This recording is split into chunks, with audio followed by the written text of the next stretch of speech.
नमस्कार साथियों, स्वागत आप सभी का पी के एडवांस साइको यूट्यूब चैनल पर। दोस्तों, आज हम बात करेंगे सीटेट एग्ज़ाम कैसे पास करें। एग्ज़ाम में कौन सी ऐसी ट्रिक का यूज़ करें जिससे हम आसानी से इस एग्ज़ाम को क्रैक कर सकें। तो सीटेट एग्ज़ाम पास करने के टॉप 5 जानदार टिप्स आप सभी के सामने।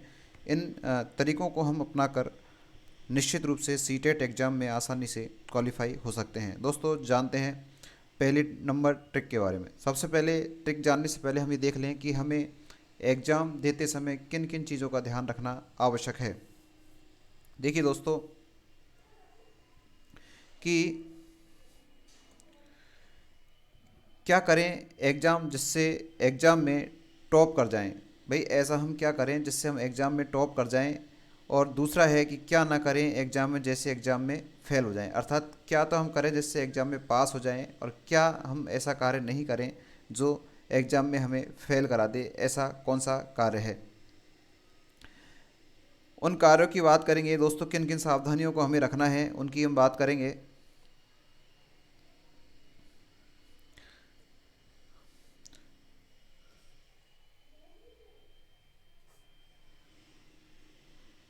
पहला जो ट्रिक का नंबर है दोस्तों, वो है, आप सभी को ये जानना आवश्यक है और आप सभी को पता भी होगा कि जो हमारा पेपर है 150 हमारे पेपर में क्वेश्चंस आने वाले हैं।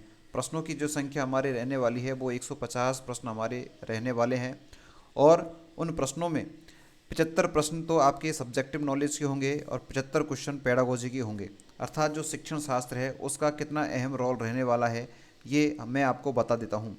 दोस्तों, ये जो सब्जेक्ट की नॉलेज है यहाँ आपके 75 क्वेश्चन से जांची जाएगी। बाकी 75 क्वेश्चंस आपके वो होंगे कि हमें शिक्षण कार्य कैसे कराना है, साइकोलॉजी, मनोविज्ञान क्या है, शिक्षण विधियाँ क्या हैं, इनके बारे में हमें जानना होता है। तो 75 नंबर की जो पेडागोजी है उस पर आप पैनी नज़र रखें। अर्थात जो ज़्यादा स्कोरिंग वाला सब्जेक्ट है वो यहाँ से है कि 75 नंबर अगर हम शिक्षण विधियों के तैयार करते हैं, 75 में से दोस्तों अगर हमने 50 नंबर भी हम ले आए तो आसानी से हम सीटेट को क्वालिफाई कर सकते हैं। कोई बड़ी समस्या इसमें नहीं है।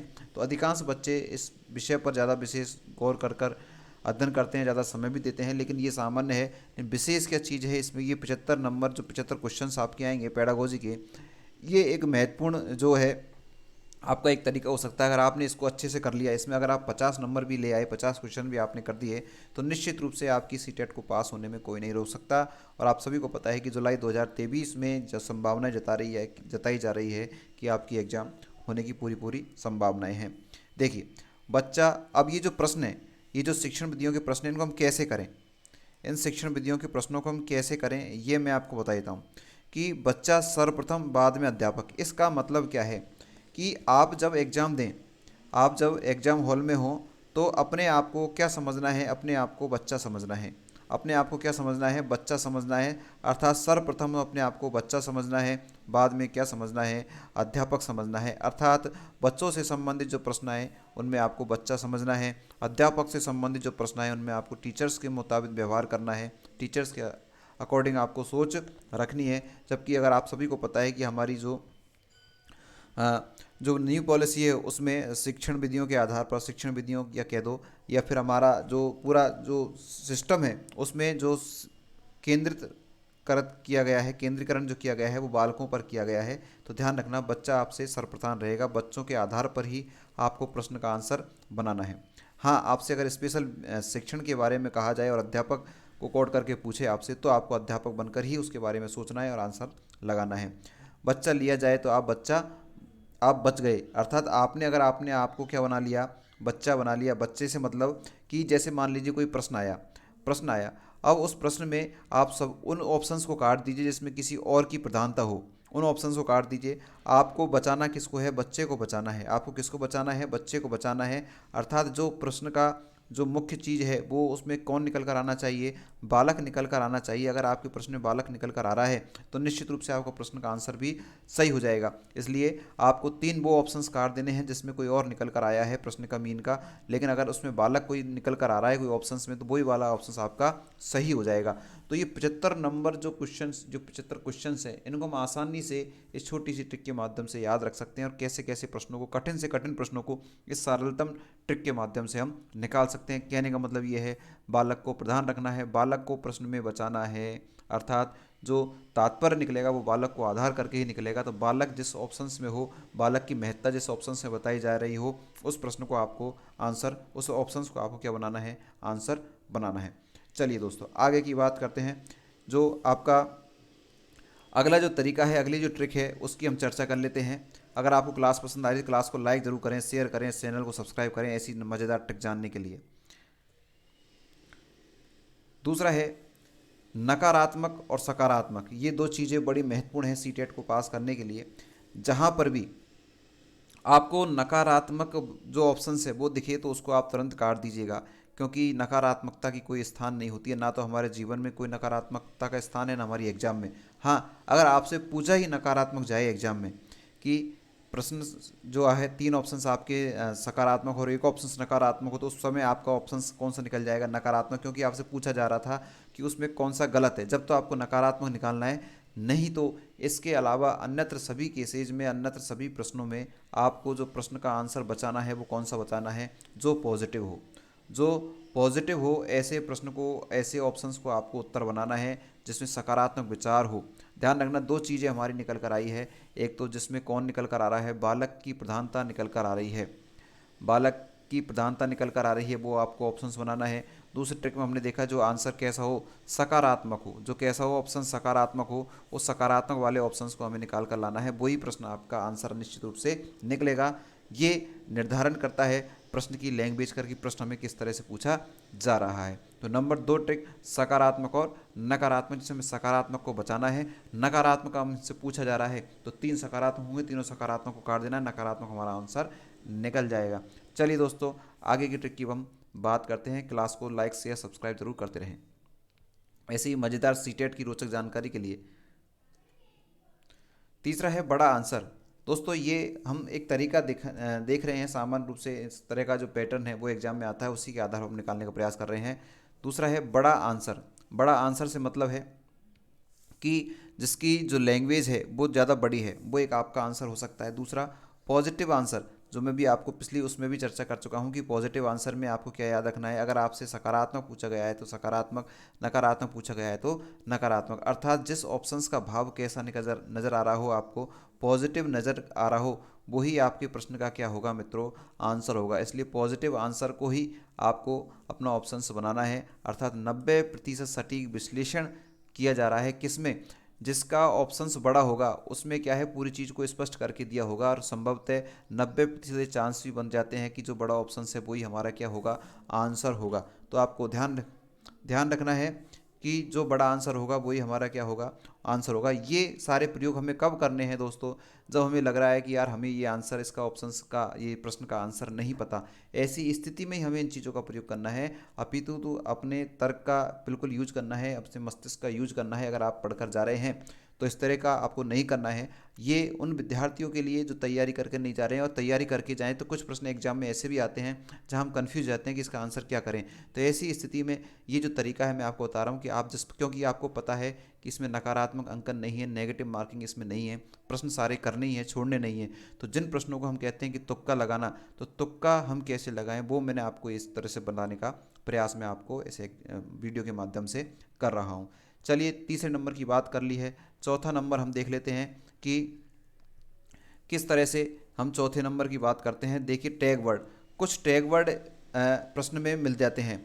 वो टैग वर्ड कौन कौन से होते हैं उनकी भी चर्चा हम कर लेते हैं। ये देखिए दोस्तों, टैग वर्ड 100% सटीक है। अगर ये जो शब्द मैं आपको बता रहा हूँ, ये जो शब्द आपको आपके एग्जाम में, आपके प्रश्न पत्र में मिल जाते हैं, तो इन टैग वर्ड के आधार पर आप क्या निकाल सकते हैं, आंसर निकाल सकते हैं। तो देखिए टैग वर्ड कौन कौन से हैं। अगर आपसे पॉजिटिव वर्ड में पूछा जाए, अगर आपसे पॉजिटिव वर्ड्स में पूछा जाए तो आपको देखो ये प्रश्न में आपको लैंग्वेज मिलेगी, या तो आपको अवसर देना मिल जाएगा, प्रोत्साहन देना मिल जाएगा, चर्चा में शामिल मिल जाएगा, करना करके या करके सीखना, सृजनात्मकता, सीखने को देना, अर्थपूर्ण, भावपूर्ण, चित्र, भ्रमण, कारण का पता लगाना, विभिन्न गतिविधियों में भाग लेना। अर्थात कहने का मतलब ये है, अगर आपको किसी ऑप्शंस में ये शब्द कोई से भी दिख जाएं, ये शब्द आपको कोई से भी दिख जाएं, तो आपको बिल्कुल बिना किसी टेंशन के उस प्रश्न को आंसर बना देना है। मैं आपको फिर बता रहा हूँ कि ये एग्जाम में आते ही हैं, 10 से 5 क्वेश्चन ऐसे आते हैं जिसमें आपको ये टैग वर्ड मिलेंगे।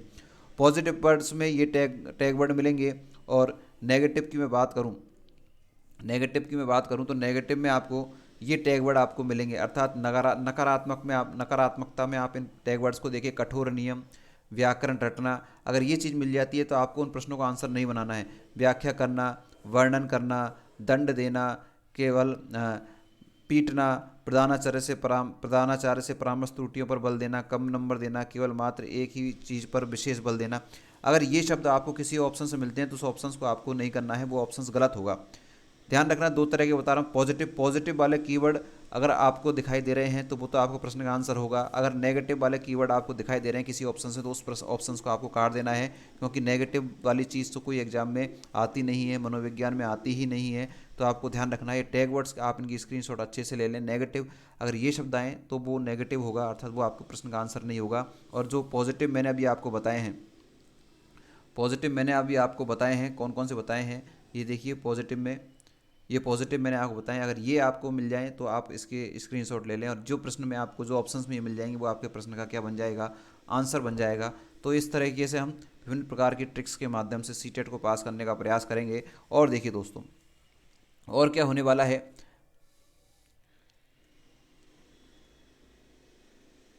देखिए पियाजे, कोलबर्ग और वाइगोत्स्की, इसको थोड़ा सा शब्द कर लेंगे अपन। ये वाइगोत्स्की है, वाइगोत्स्की, पियाजे, कोहलबर्ग और वाइगोत्स्की। जो प्रश्न अधिकांश से सीटेट में पूछे जाते हैं वो किन किन टॉपिक से पूछे जाते हैं वो भी मैं आपके लिए लेकर आया हूँ। 5वें नंबर का आप तो इसको मान लें कि एक तो जीन पियाजे, एक लॉरेंस कोहलबर्ग और एक वाइगोत्स्की, सिम वाइगोत्स्की, है ना। NCF 2005 ये आपके टॉपिक हैं। मूल्यांकन, बुद्धि, आनुवंशिकता, वातावरण, अधिगम, पुस्तक और सृजनात्मकता, ये ऐसे टॉपिक हैं दोस्तों, यहाँ से आपको निश्चित रूप से प्रश्न सीटेट में देखकर जाने ही हैं, क्योंकि यहाँ से 100% आपसे प्रश्न पूछे जाते हैं। आप इन टॉपिकों को नोट कर लीजिए। एक तो पियाजे आपको अच्छे से पढ़ के जाना है, कोलबर्ग आपको पढ़ के अच्छे जाना है, लिम सिमनोविच वाइगोत्स्की, अर्थात वाइगोत्स्की का सामाजिक वाला जो सिद्धांत है वो आपको देखकर जाना है। NCF 2005 पढ़कर जाना है। मूल्यांकन आपको देखकर जाना है। इंटेलिजेंसी, बुद्धि आपको देखकर जानी है। आनुवांशिकता और वातावरण क्या है, इनके कौन कौन से सिद्धांत हैं वो आपको देखकर जाने हैं। अधिगम, पुस्तक और सृजनात्मकता, ये विषय भी आपको देखकर जाने हैं। इनसे सीटेट में बार बार प्रश्न पूछे जाते हैं, खासकर वाइगोत्स्की और पियाजे से तो भयंकर तरीके से प्रश्न यहाँ पर आपसे पूछे जाते हैं। और अब वर्तमान में जो NCF 2005 से तो प्रश्न पूछे ही जाते हैं। जो आपकी नई शिक्षा नीति है 2020, ये यहाँ से भी आपसे प्रश्न पूछे जाते हैं। तो ध्यान रखना, ये इस NEP को भी इसमें जोड़ लें, नई शिक्षा नीति 2020 को भी इसमें जोड़ें, यहाँ से भी आपसे प्रश्न पूछे एग्जाम में जाते हैं। तो पियाजे, कोहलबर्ग, वाइगोत्स्की, NCF 2005, NEP 2020, मूल्यांकन, इंटेलिजेंसी, और ये आपकी हेरिडिटी, आपका जो वातावरण है, अधिगम, पुस्तकम और सृजनात्मकता, ये आपको देखकर अच्छे से जाने हैं। स्क्रीनशॉट आप लेते रहें। क्लास को लाइक, शेयर, सब्सक्राइब, चैनल को करते रहें। अगली देखिए दोस्तों कि हमें क्या सावधानी रखनी चाहिए, और 5 हमने ट्रिक देखने के बाद में कि हम एग्जाम में करते समय क्या गलतियां कर देते हैं, अर्थात कौन कौन से कार्य हमें नहीं करने हैं, क्या न करें। तो देखिए दोस्तों, एक साथ गोले न भरें, अर्थात आप जब प्रश्न में टिक लगा लेते हैं पेपर प्रश्न पत्र में, तो क्या है, आप पूरे प्रश्न पत्र पर टिक तो लगाते हैं, उसके बाद में अपन एक साथ गोले भरते हैं। तो एक साथ गोले भरने में क्या होता है, हमारा जो क्रम है ना उसमें दिक्कत आ जाती है। एक भी क्रम बीच में छूट जाता है तो हमारे सारे प्रश्न गलत होने की संभावनाएं बन जाती हैं। तो आप एक साथ गोले ने भरे, उससे अच्छा है ये है कि हम एक एक पार्ट को करते हैं और जाएं और उसको गोले भरते जाएं। जैसे मान लीजिए हमने लैंग्वेज फर्स्ट में हिंदी ली, तो हिंदी को पहले अपन ने पेपर में सॉल्व कर लिया, फिर उसके टिक लगा दिए। फिर मान लीजिए हमने संस्कृत इंग्लिश में से कुछ लिए, 30 प्रश्न उसके कर लिए, उसके टिक लगा दिए। ऐसे हम साइड CDP हमने ली, उसके टिक लगा लिए, उसको कर दिया। एक साथ न भरें कि 150 एक साथ भरें, उससे क्या है, हमारा मानसिक दबाव भी रहता है कि हमें अभी OMR भरनी है।